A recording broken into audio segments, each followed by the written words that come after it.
speak, and he will never allows or he will never encourages the students to come out with suggestions and feedback. I don't know why, but it's still happening. But juxtaposed to this very issue is the overarching tendency of Indian learners to conceptualize something in the first language and then transfer those mental constructions onto English. So this is one of the major problems we have. If we want to speak in English, of course, we have the potential to speak English under that condition. In that condition, the speaker, what he will do is he will first think of what he is going in, he or she. So she will first conceptualize the thing in her mother tongue, in his mother tongue, and then he will translate that into English. So this is a long process which will certainly affect, which will certainly, impede, which will certainly obstruct the process of speaking English. So it's a huge process. You have to translate and then you have to speak. So this is, an overarching issue here I would like to point out. Not does this lead to Indianized varieties of English, but also induces latency in the overall process. Of course, then we will be, if this translation process is happening in our mind, we'll be speaking an Indianized variety of English. We will not be speaking like the native speaker. And it also induces latency. It also causes latency. Latency means, the delay in the overall process. It will take much time to come out for us with our exact words. So this is also an important problem. But keep in mind the first problem, lack of opportunities to speak. I am refuting this because I will deal with that in the next slide, in the further slides. But here I have a chart for you. What is natural way of communication? That is, generation of thought and then articulation of the thought in English. So these are the 2 points that should be there in a natural communication: generation of thought and articulation of that thought in English. So this is natural way of communication. But when you come to the unnatural way of communication, what we are doing, what we are practicing is very unnatural. That is generation of thought, that is happening in our mother tongue, that is our first language. And then what happens? We are translating that formulation into English. That's why, we have to understand English and Tamil tongue, any native language, they are very different in terms of sentence construction, in terms of vocabulary, in terms of culture, in terms of style. They are totally different. So if you try to translate the mental formulation here in the first language into English, what version of English? An Indianized version of English? I will give you many examples. What do you mean by Indianized version of English? Indianized version of English, one aspect is redundancy or repetition. That, again and again, like that somebody will say. I could hear some of the members of our teaching fraternity will say, I'm saying this again and again. Why can't you say, I'm repeatedly saying? So instead of again and again, you can use repeatedly. So I'm dealing with that in one of the slides that are about to come. So please don't do this unnatural thing when you want to communicate. Be very natural. Generation of thought and then articulation of that thought in English. That is enough. You don't have to. You should not translate that thought into English, and then when you articulate that in English, it is going to be resulting in an Indianized version of English and a delay, that is latency. So now let's think of the formulation of thoughts and how do we give forms to abstract ideas. I refuted the first point in the previous slide, that is lack of opportunities. I'm refuting that because I'm illustrating now on this point. Have you the habit of talking to yourself? That is the best opportunity. That is the best opportunity you have in your hand. People may think that we are lunatic. Let them enjoy. But we have innumerous opportunities in our day-to-day life to use English. You talk to yourself. If you don't find a better partner, talk to yourself. Have the habit of talking to yourself. Please do have from today. But unconsciously, we do certainly have this habit of talking to ourselves. And the next point is, we should not feel inferior. That inferiority complex that I mentioned in the previous slide. We should not feel inferior. Then the idea gets a language only when we talk to ourselves. When does the idea get a form of a language, get a form of the articulation? Only when we talk to ourselves. So have the habit of talking to yourselves. We have many abstract ideas in our mind. Idea itself is abstract. Abstract. Hope you understand what I'm coming to say, and hope you know the meaning for the word abstract. Abstract ideas. Many abstract ideas are there in our minds. And how do we give the concrete forms to these abstract ideas? Only when we put it in words. So when these ideas are getting concrete forms, only when we put it in words, they get a concrete form. So we have to understand that there are two essential things needed here. Number one, content, and number two is language. They are the two essential things needed here to make our abstract words into concrete forms. So two essential things are language and then content. We learn our mother tongue naturally, but we learn English through rules. It's a foreign language. Know the go. We should learn English only through rules. And the important point we have to realize is knowing the rules and communicating are two different domains. Knowing the rules is different, and communicating in English is different. The problem is we are confusing. We are being shunted between these two. We don't know to separate that knowing is different, speaking is different.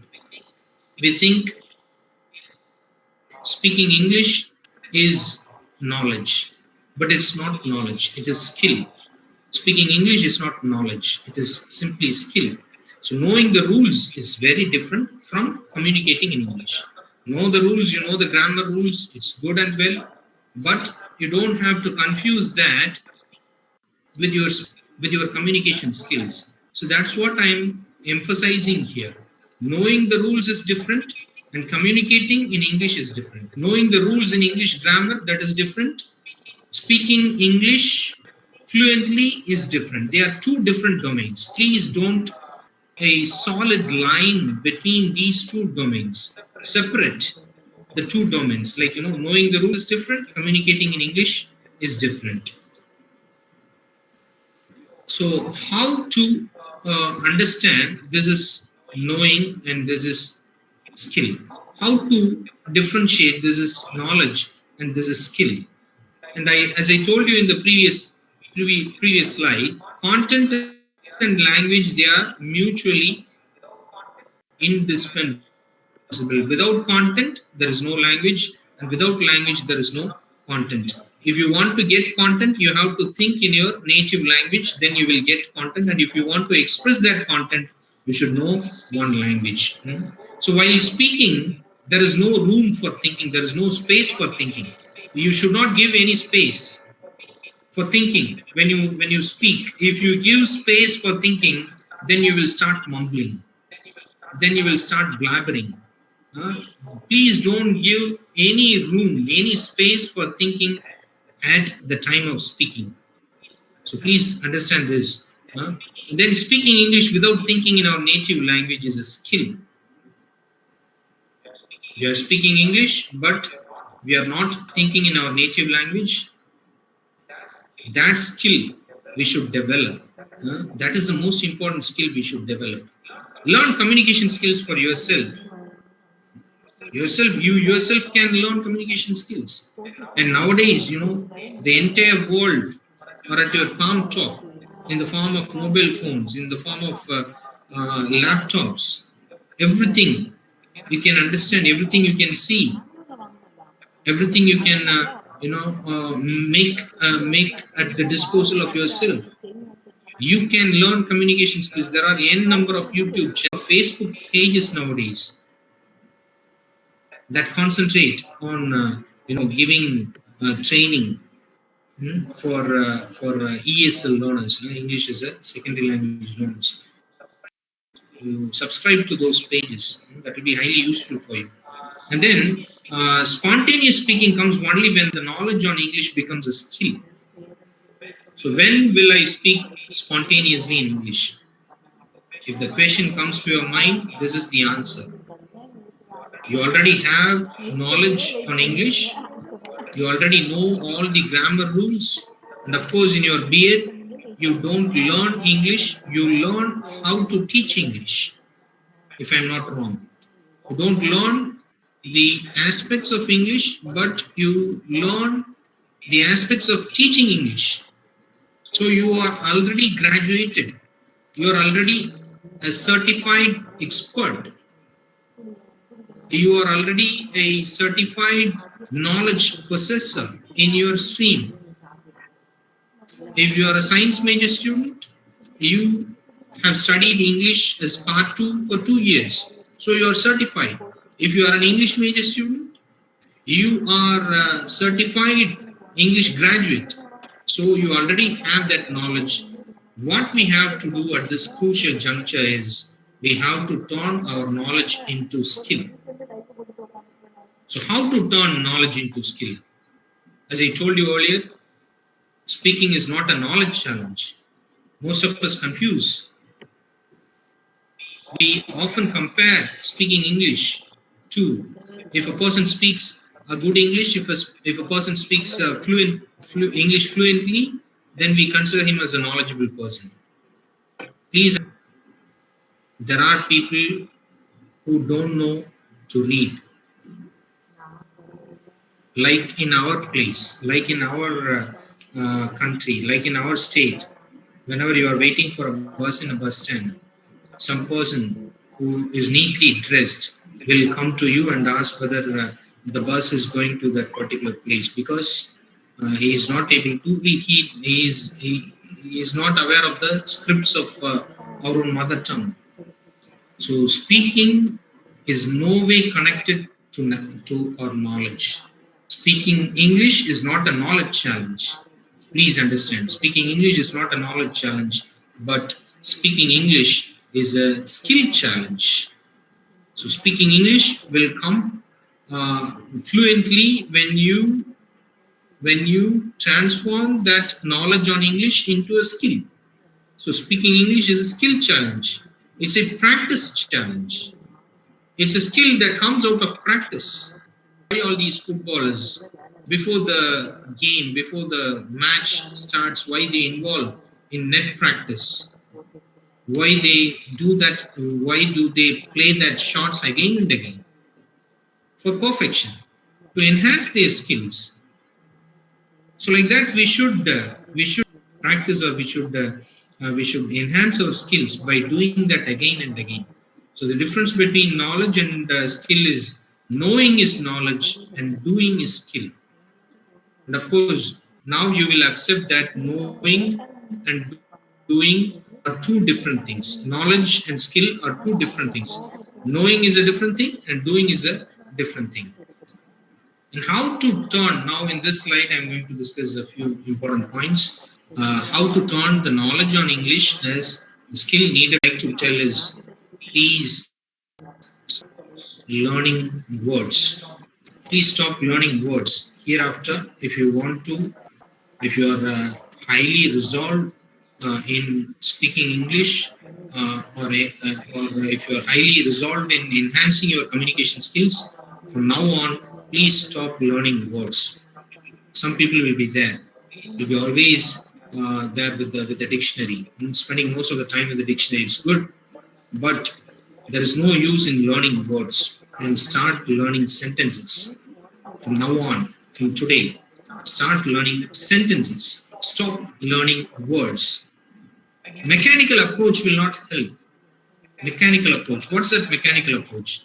Mechanical approach will not help people, those who aspire to speak English fluently, aspire to enhance their communication skills. Mechanical approach will never help.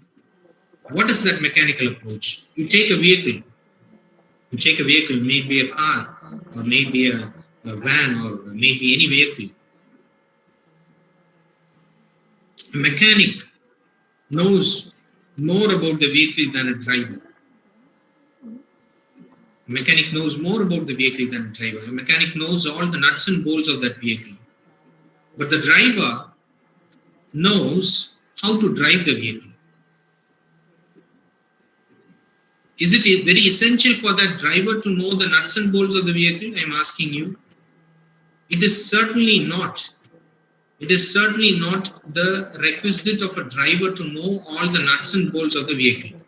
So now, as a budding teacher, as a prospective teacher, as a teacher who is going to face your students in the year to come, in the next year or in 2 years to come, imagine yourself where you are. Are you in the position of a mechanic, or are you in the position of a driver?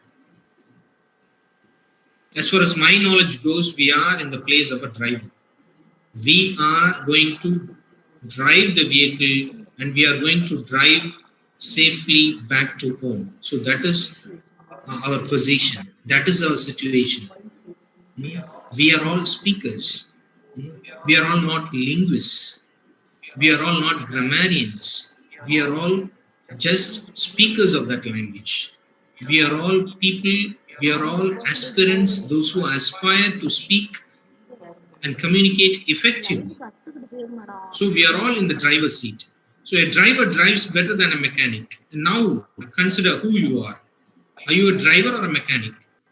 Some of you may come up with a funny answer that, I'm a teacher. And of course you are a teacher, but you are a driver in this, to remember that. So what are we racing towards? But unfortunately we are racing towards of becoming a mechanic. We are racing towards of becoming a linguist. We are racing towards of becoming a grammarian. No, we are racing towards to be a good communicator, a communicator with excellent communication skills. Please understand which destination we are racing towards. What is our destination? Our destination is to reach a position, or reach an altitude, or reach a height, or reach a zenith, from where we can speak clearly, from where we can express our ideas clearly. So if you want to do this, the shift in your mind must be made. There must be a shift. There must be a shift in your mind. That is the shift from grammar-centric to expression-centric. Don't be grammar-centric hereafter. If you keep on thinking about the grammar rules, you will, right or wrong, you speak. So don't be grammar-centric. Be expression-centric. How beautifully we can express that idea. Think about that. How beautifully we can come out with a sentence that can impress others. Impression is the later stage, but first express. Try to express yourselves.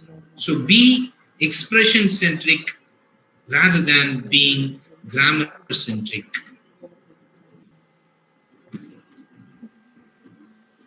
And I told you